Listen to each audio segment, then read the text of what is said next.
Okay, we're back at the Cub. If you hear a low drone in the background, it's a Scud missile or something that came over just as I was wanting to video. It's usually a fire truck or a train or a helicopter that's hovering above my house, so I can't make a video usually. Okay, we got a couple of items through the mail. One was this trick battery. The post office did not deliver my battery, so I simply ordered another one.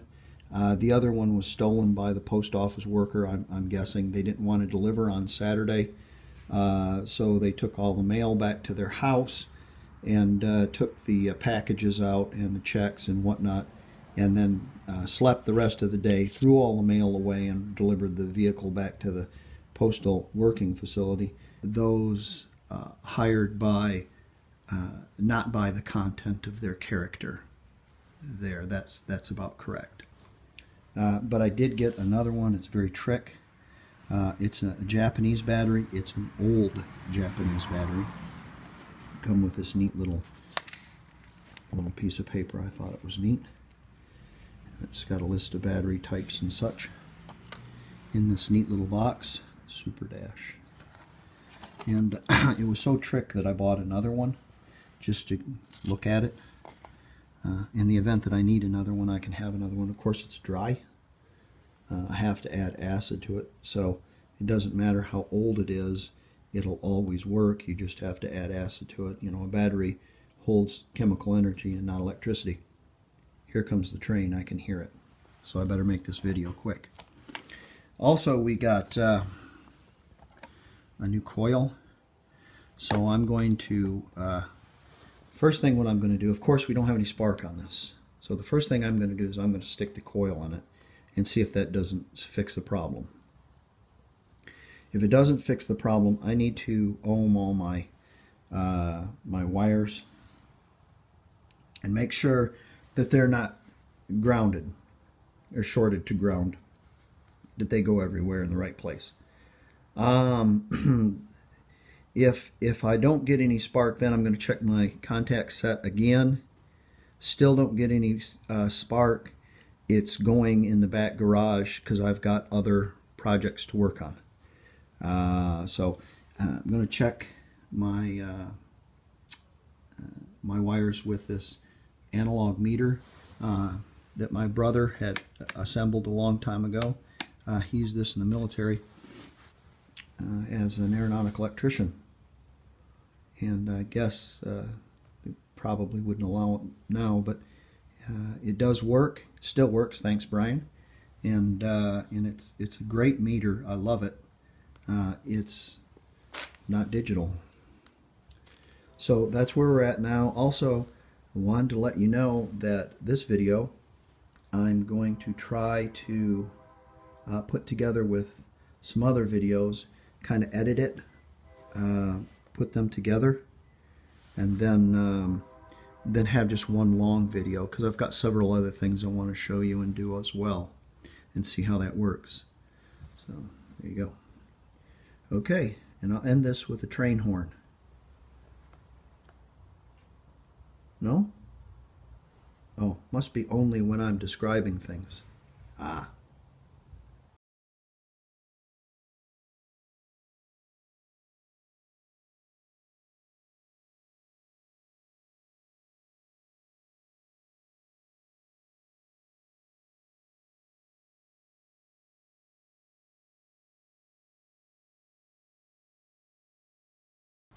Okay, I've traded out my coil on the Cub, hooked my new battery to it, and I still don't get spark. I have a couple of wires here that are questionable because I put power to them, or not power, but the meter to them, and they're not going up here. So I'm going to take the wiring harness out of this and unwrap it and trace all the wires and have a look at the wiring diagram. I finally found the correct diagram for this. It was difficult to find. and it wasn't like any other diagram because it had a one power wire going to the coil. It did not have two power wires going to the coil, it only has one. So what it uses is it uses the armature or the windings underneath the flywheel to make the power for the coil. Incidentally, I wanted to show you this, and what I did is originally it had a little wooden bung here, so I drilled this out, and then you're able to pull your wire out so you can change your cable. There's probably nothing wrong with this. So essentially what I just did here was an Easter egg hunt. I hate Easter egg hunts. I like figuring things out, but I just dropped some money on this just to see if I could get a spark. I have to put this up now. The reason being is in a week it's going to turn cold here. We might get some snow, so I need to have a look at my snowmobile and my snowblower just in case and prepare. And I'm not in any hurry to work on this anyways. In fact, if you keep working on something and you fail and you fail and you fail, it really drags on you. You kind of got to put it away and let it set for a little bit. But it's not any problem. It's not going anywhere. So I'm going to put this in the back barn. So this and the Trail 90 and probably the bicycles need to go in the back, and I need to get the snowblower, or a snowblower. I have two, and the snowmobile, I need to look at it. It's got a starting issue. I think I know what it is. Let's have a look at this box. We got a box of parts today. Fragile, must be Italian. This is my secret source for automobile parts. I won't say who they are, but there you go. I've ordered from them many times. They've always been spot on. They're cheap. They have good parts, and they're prompt. I ordered this 2 days ago, and I got it in 2 days, which is pretty amazing, actually. Pretty fast. Usually not 2 days, usually it's 3. So let's see what we got here.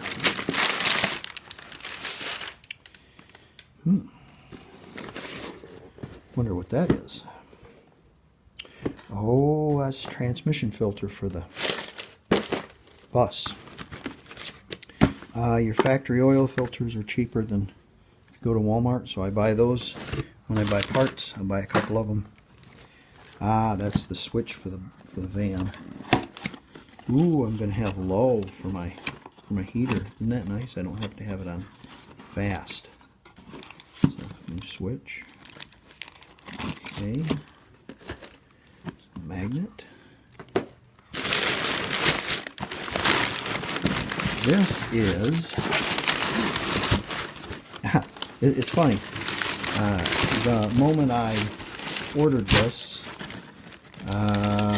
fan and blower motor, fan and blower motor in my van stopped making noise, which was odd because I had taken apart the motor and greased it. I didn't want to buy another one. So I took it apart, and you can take them all apart and grease them. And so I did, and it made noise after I did that, like a squeaking noise. And the moment that I clicked buy for this, it started working properly in that van. So, all right, let's gonna have to move some stuff around. While we're moving things around, I'll show you this. I scored this at the flea market, and it's a little propane gas grill. And what this is great for is if you just have 2 people and you're cooking, you don't have to do any charcoal. So you save on charcoal. And then I can put one of those in this.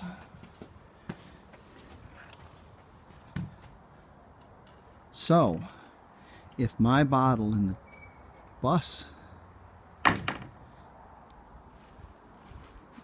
runs out, I can use that. So here's my $400 motorhome. Believe me, it cost a lot to put it back together. It was pretty bad. I got it pretty bad. The only thing on it that wasn't broken was this. Right there. You're seeing it, how it operates. See how that hood opens and closes? That's the only thing that wasn't goofed up on it. Pretty much. Let me get this in place. Hard to with only one hand.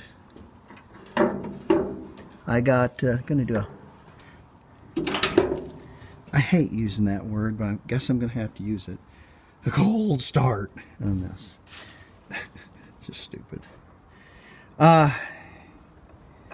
This has a leaky Rochester carburetor, so I've got a fix for it. You say, oh, it's got a leaky carburetor, we'll fix the carburetor. Oh, nay, sir, I did. You just don't understand. I'm going to have to set this down just for a second. I did rebuild the carburetor. Gaskets in it, and a new accelerator pump, and the whole mess. Problem is, the base of the carburetor has these little... That's it. It's done. Has these little plugs. They're made out of lead, and they leak. Let's do that one more time. Let's see if I can get that on there. And since they leak, what happens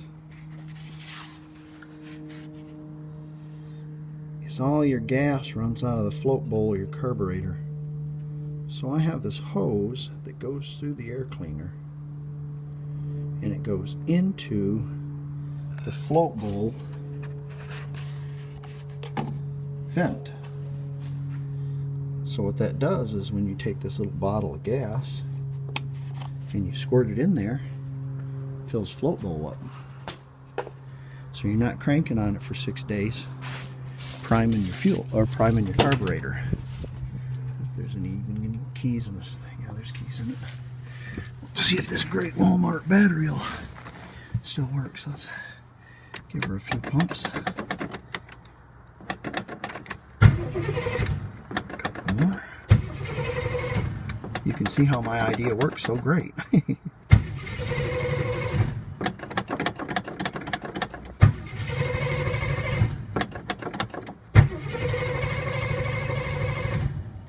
Well, now that's supposed to work really well.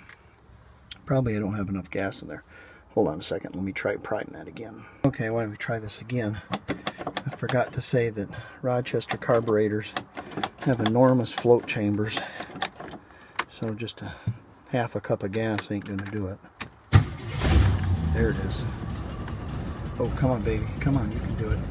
The choke is backed completely off on this.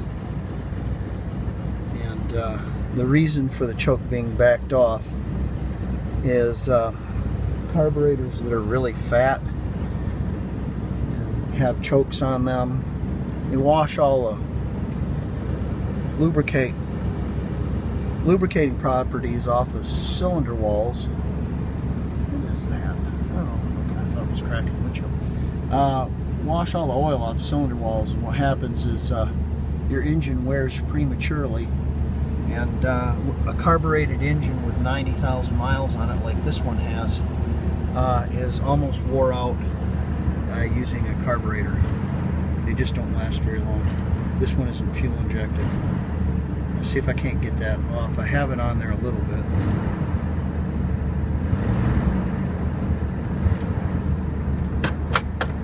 A little bit. Show you the inside of the bus. Well, now let's see here.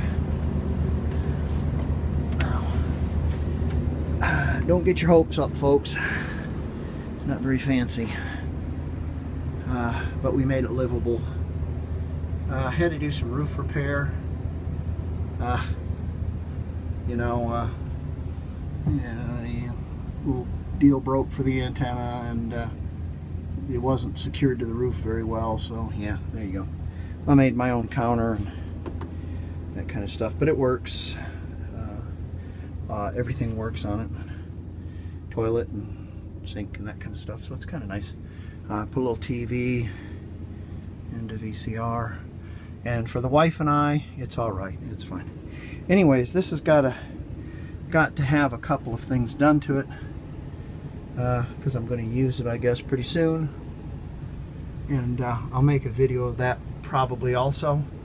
We have to do a transmission flush on this, and there's something else. Oh, I need a four-way. I'll show you my four-way that I'm going to make. All right. Well, let's see if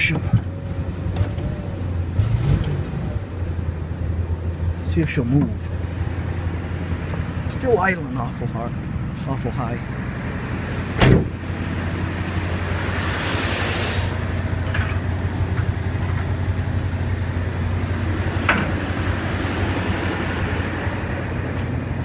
A couple things that you might do if you have a motorhome is when you park it,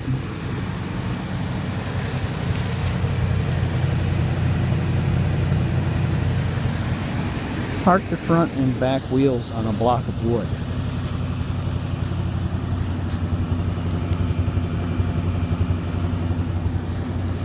On the passenger side. Motorhomes always drain towards the left side, so there's a slant in the roof to the left.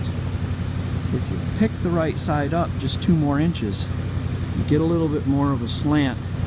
Water runs off of it a little better while it's parked and not being used. And whereas it might sit on the roof a little bit, it doesn't at all if you have it slanted just a little bit. Okay, let's move this. Like I said, with a vehicle with 90,000 miles on it and a carburetor, it blows a little blue smoke out of the left bank. It doesn't on the right bank, but it does on the left bank.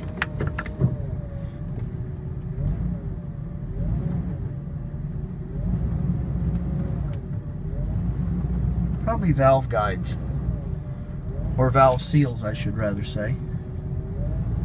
And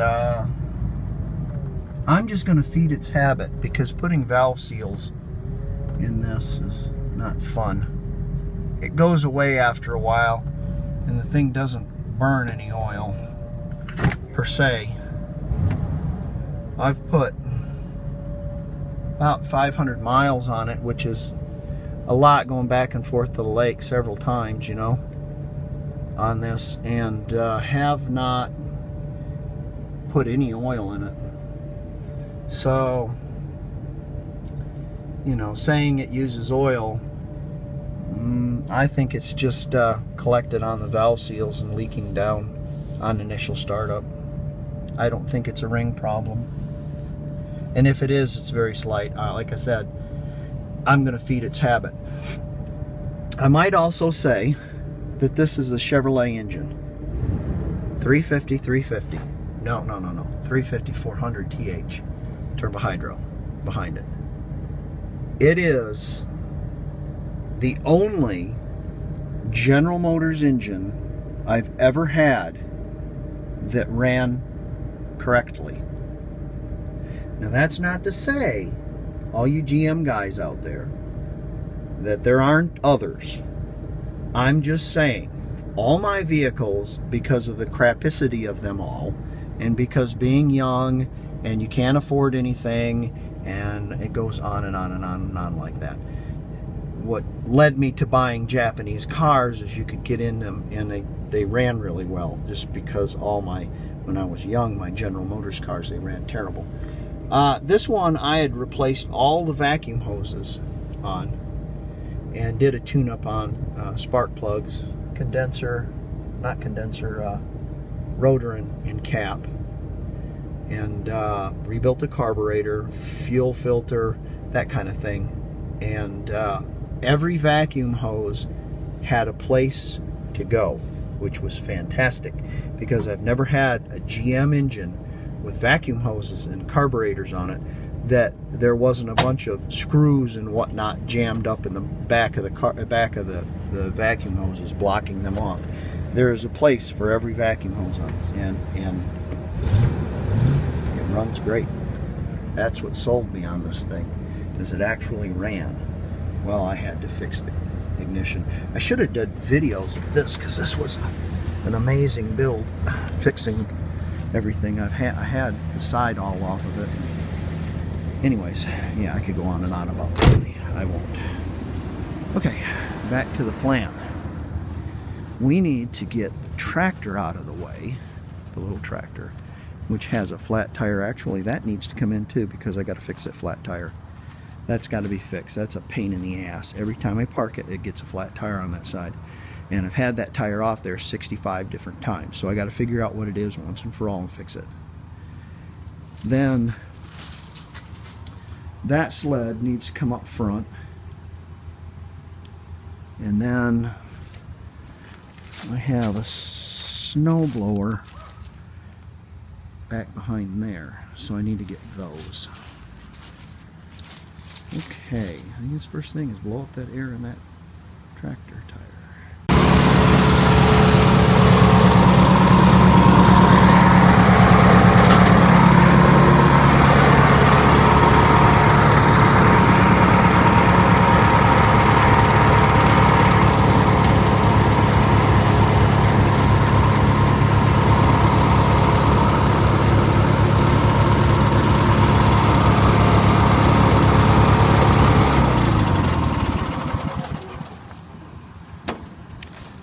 Now, if I got any gas back there, the idea of using raw gas in it is better than nothing. This has a problem, and the problem, I think, is the water pump leaks. So how can that be a problem for making the engine not start? Well, let me tell you. The water pump on this little jewel is part of the crankcase. Right, what they did is they used a water pump off a 4-stroke, I believe, because it's got an eye on it for checking your oil. And the eye on it, and this purpose is to watch the engine fill up with glycol. Hey, that's a good idea. No, it's not going to start, because it doesn't unless you prime it. This engine I did a rebuild on. Now as I look into it,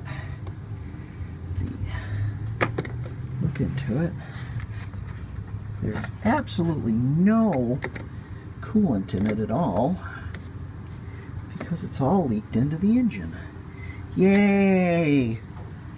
And I've started it several times, so maybe it's leaked into the engine. Maybe it's not. Maybe it's leaking somewhere else. And maybe the hard starting problem is a different deal. It's anybody's guess. But this is why I'm going to have to come into the garage, and we need to figure it out. Let's give it a nice, generous amount. There we go.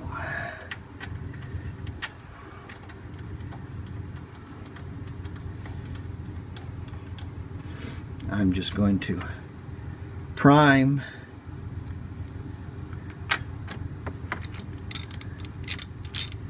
the mag side, not the PTO side, doesn't need to, or the center.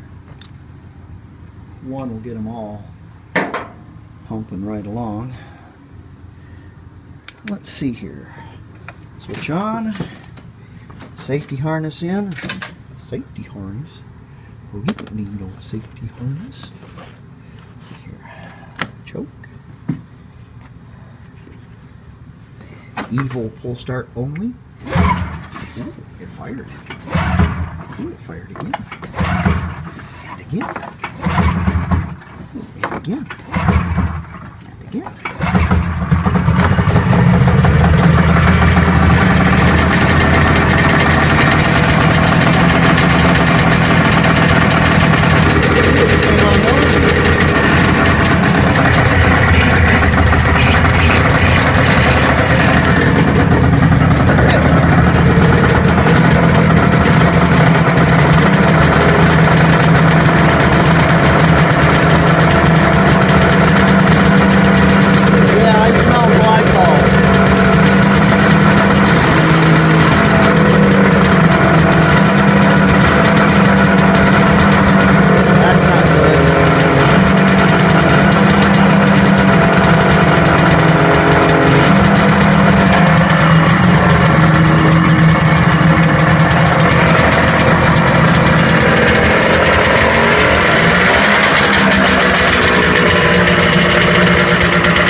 Probably ought to shut her down. There you go. Well, that brought the wife out. Yeah, stinky, huh? So I think this engine's consuming itself through the radiator.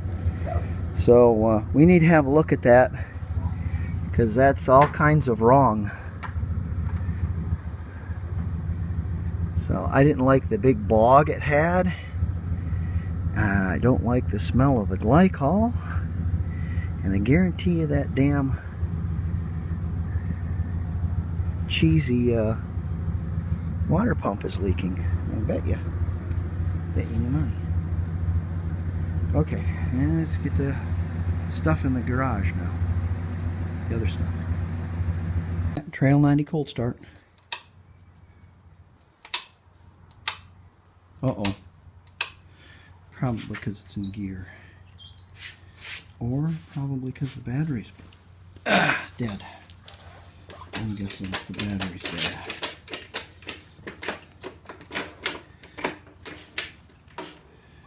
I don't think she'll start with the battery dead.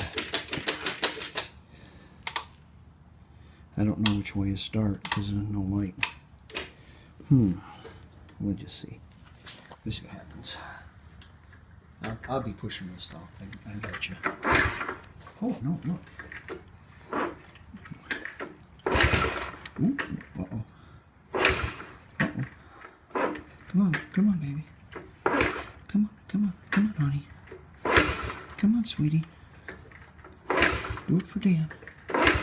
Come on. I don't think it's going to make it.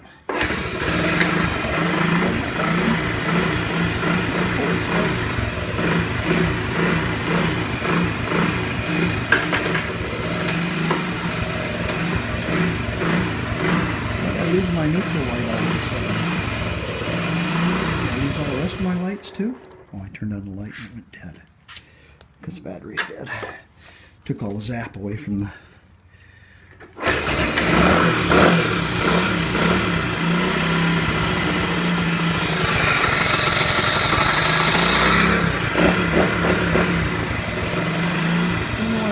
Light went.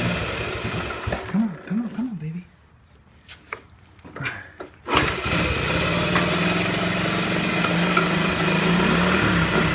doesn't like not having a battery, that's for sure. Sure doesn't like it.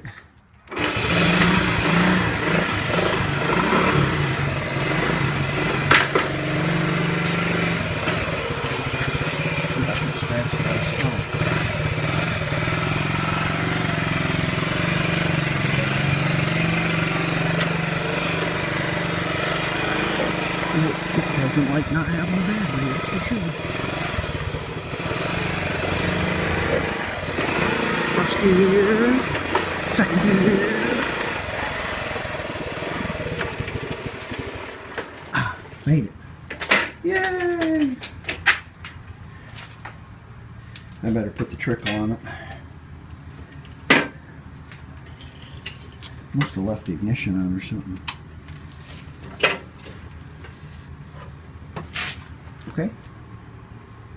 So I'm pulling my bicycle in the back, you know, to put it in the shed, and I forgot about the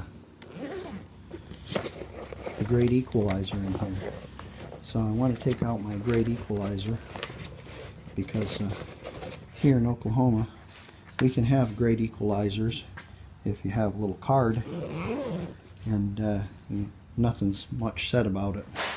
So I'll just set that cannon right there, and now I can take my bicycle in the backyard without fear of somebody stealing my bicycle from my back garage, and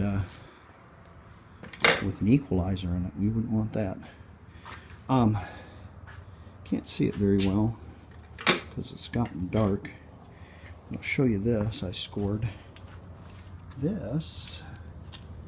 If you can almost see it, let me turn around and get in the light. You can almost see it. That is a Roll-O-Matic spindle for my, actually that's for Model B tractor. But I know a guy up in Kansas that's jonesing for one of these, and he has a Model A Roll-O-Matic spindle. And what that does is, when you have your tires go over a bump, it allows one tire to raise or lower on the tricycle front end, and it's a little bit smoother, and it doesn't make one tire carry all the load if you're on an off canter kind of a thing. That's how that works. Okay, let's get loading. Okay, I've washed the filthy beast because I don't want to work on it. I'll let it dry overnight. I was noticing other things that needed to be addressed. It needs a screen. There's no screen there. I need to fix that. There's a crack here as well on the dash I need to fix. You can't barely see anything. I need to put some new racing tape on the seat and new stickers on it too. And then I also need to catch that dirty dog in the act of leaking. And when I do catch it leaking, because I know that's where it's going, what I'll have to do is I'll have to order another seal, except this time I'll actually put some glycol in the water pump that I rebuilt and test it and see. Well, let's pull the motorhome up. Been running. Nice. That's nice. And yeah, there you go. Wonder if this old bear's got any heat. I can check that out. Oh boy, that don't ever work. I never use the heat on this because you don't need heat in Oklahoma. Never do. Let's put some light on the subject there. Let's see here. Vent. And it's mostly coming out of the top here.